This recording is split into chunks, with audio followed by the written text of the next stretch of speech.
আমি এই মুহূর্তে দক্ষিণ চড়ক ব্লকে অবস্থানরত।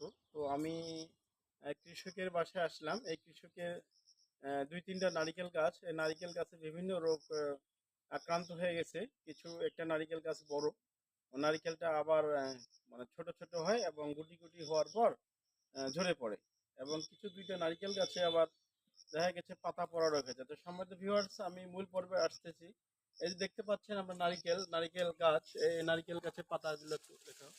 এই দেখতে পাচ্ছেন এই নারিকেলের পাতাগুলো কিন্তু একবারে পোড়া পোড়া পোড়া হয়ে গেছে, একবারে পুড়ে গেছে। এই রোগটা হচ্ছে বিএলএস, ব্যাকটেরিয়াল লিভ স্পট, পাতা পোড়া রোগ।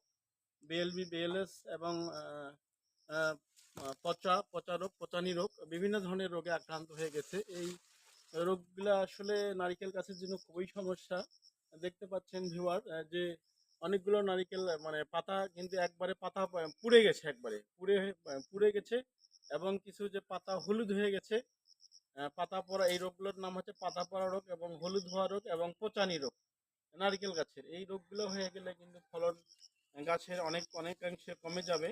ফলন একবারে মানে কমে যাবে। এবং যে পাতা পোড়া সমস্যাগুলো হয়েছে, এই পাতাগুলো আস্তে আস্তে পুড়ে যেয়ে একবারে গাছটা কিন্তু শেষ, একবারে বিলীন হয়ে যাবে। এই জন্য আমাদের ভিউয়ার্স, যে রোগগুলো আপনি দেখতে পাচ্ছেন, একবারে পাতাগুলো হলুদ হয়ে গেছে, পুড়ে গেছে। তো ভাই, এই কয়টা নারকেল গাছ আছে? আমি যে কৃষক, তার সাথে আমি কথা বলবো। আমার একটু নারকেল সামনে গাছ আসেন। মোটামুটি ৩টে আছে। আচ্ছা, ৩টার মধ্যে এটা একটু ছোট, আর আচ্ছা, এই সামনে একটা আছে, ওইটা মোটামুটি একটু বড়।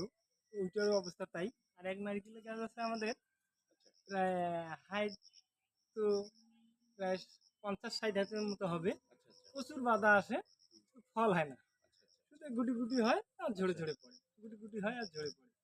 এখন ওটা যাই হোক, এখন নতুন করে দেখতেছি এই রোগটার প্রচুর ওই গাছ শুকে যাচ্ছে। এই জন্য আপনার কাছে আচ্ছা। সমাজের ভিউয়ার্স, আপনি দেখতে পাচ্ছেন এই নারিকেল গাছের গোড়ায় কিন্তু দেখতে পাচ্ছেন অনেক ময়লা। আপনি এই যে ময়লাগুলো ছেড়ে দেন তো।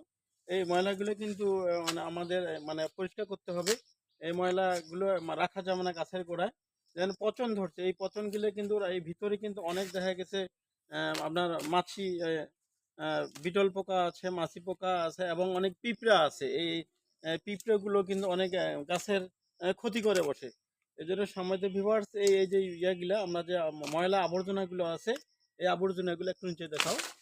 ময়লা আবর্জনাগুলো কিন্তু আমরা রাখবো না। এই আবর্জনাগুলো আমরা একবারেই কিন্তু আমরা মানে পরিষ্কার করব। দেখেন, পরিষ্কার করেন। আমরা একবারে পরিষ্কার করব, এগুলো একবারে রাখা যাবে না।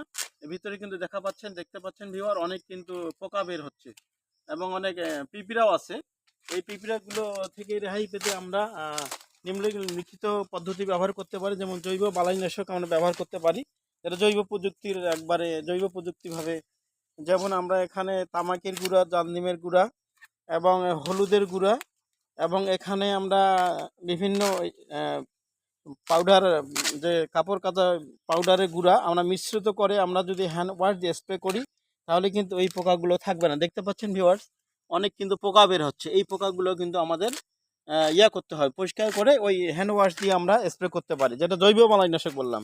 তো কি বললাম ভাইজান, যে আপনার জান্দিমের গুঁড়ার পাতা, আপনার তামাকের গুঁড়ার পাতা বা হলুদের গুঁড়া, হ্যাঁ, সাথে একটু কিছু মানে কেরোসিন মিশ্রিত করতে পারেন, করে আপনি হ্যান্ড ওয়াশ দিয়ে স্প্রে করতে পারেন, তাহলে কিন্তু এই সমস্যাগুলো থাকবে না। আর যে সমস্যাগুলো আপনাদেরকে বললাম ভিউয়ার্স, যে আপনাদের এই সমস্যাগুলো পাতা পোড়া রোগ, এই পাতা পোড়া রোগের জন্য আমরা কি ব্যবহার করব, যে আমরা কপার অক্সিক্লোরাইড গ্রুপের ঔষধ ব্যবহার করব। এবং কপার অক্সিক্লোরাইড গ্রুপের ঔষধ বা বর্ধ মিক্সার এগুলা দিয়ে আমরা স্প্রে করতে পারবো। এগুলা হচ্ছে ডোজ হচ্ছে আপনার কপার অক্সিক্লোরাইড গ্রুপের যে ওষুধটা আছে, এটা আমরা লিটারে 4 গ্রাম করে দিয়ে স্প্রে করব, তাহলে কিন্তু এই সমস্যাগুলো থাকবে না। এবং মাঝে মাঝে আমরা স্প্রে করব কপার অক্সিক্লোরাইড গ্রুপের ওষুধ, এবং সাথে একটা মেনকোজেব দিয়ে স্প্রে করতে পারবো। তাহলে কিন্তু এই সমস্যাগুলো থাকবে না। আর সম্মানিত ভিউয়ার্স, এই যে গাছের যে বিভিন্ন ধরনের আপনার যে সমস্যাগুলো থাকে, যেমন বিটল পোকা, আপনার হচ্ছে মাছি পোকা, বিভিন্ন ধরনের আহ, আহ, মাছি থাকে, এই সমস্যাগুলো যে আমরা থাকি, তাহলে অ্যামামেকটিন গুঞ্জের বা অ্যামামেকটিন গ্রুপের ওষুধ স্প্রে করলে এই সমস্যাগুলো আর থাকবে না। আর সবচেয়ে বড় কথা হচ্ছে যে এগুলো কিন্তু ছত্রাক আক্রমণ করছে। ভাই, এই ছত্রাক আক্রমণ করছে, এই পাতাগুলো কিন্তু আপনাদের রাখা যাবে না, এগুলো কেটে ফেলতে হবে। কেটে ফেলে এগুলা আমরা অন্য জায়গায় আমরা পুড়িয়ে পুড়িয়ে একবারে মানে ইয়ে করতে হবে, আমাদের পুঁতে ফেলতে হবে। তাহলে কিন্তু এই সমস্যাগুলো হবে না। আর যে পাতাগুলো ভালো আছে এই পাতাগুলো মানে রাখা যাবে না, যে পাতাগুলো আক্রান্ত করছে এই পাতাগুলো কিন্তু আমরা রাখবো না। ঠিক আছে? সম্মানিত ভিউয়ার্স, এগুলা হলে আমাদের এই সমস্যাগুলো থাকবে না। আরেকটা কথা বলি যে এই নারিকেল গাছের গোড়ায় কিন্তু আমাদের পটাশের পরিমাণটা বাড়াতে হবে। পটাশের পরিমাণটা কিভাবে আমরা বাড়াবো?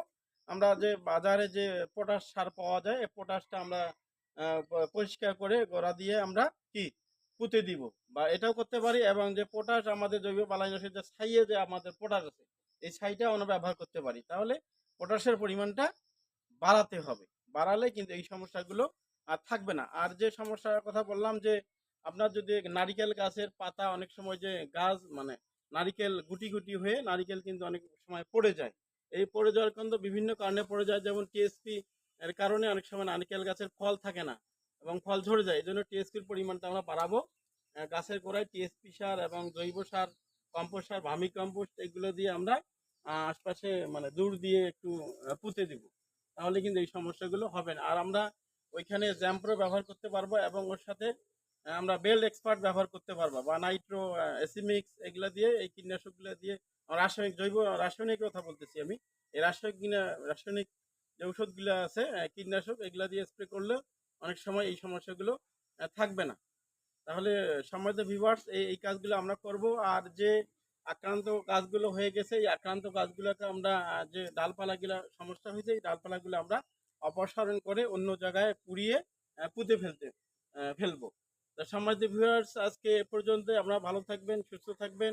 আর বিভিন্ন কৃষি বিষয় নিয়ে আমি আপনাদের সামনে হাজির হব। আমার পেজটাকে লাইক কমেন্ট করবেন কৃষিমুখ, এবং ইউটিউব চ্যানেল কৃষিমুখ। আমার আইডি হচ্ছে এমডি আব্দুল হাকাম সরকার। এগুলা লাইক করে কমেন্ট করে আপনার পাশে থাকবেন। তাহলে বিভিন্ন ধরনের পরামর্শ পাবেন। আমি পরিচয় আমার হয়তো দেই নাই। আমি মোহাম্মদ আব্দুল হাকাম সরকার, উপসহকারী কৃষি অফিসার, সদর নীলফামারী। আসসালামু আলাইকুম।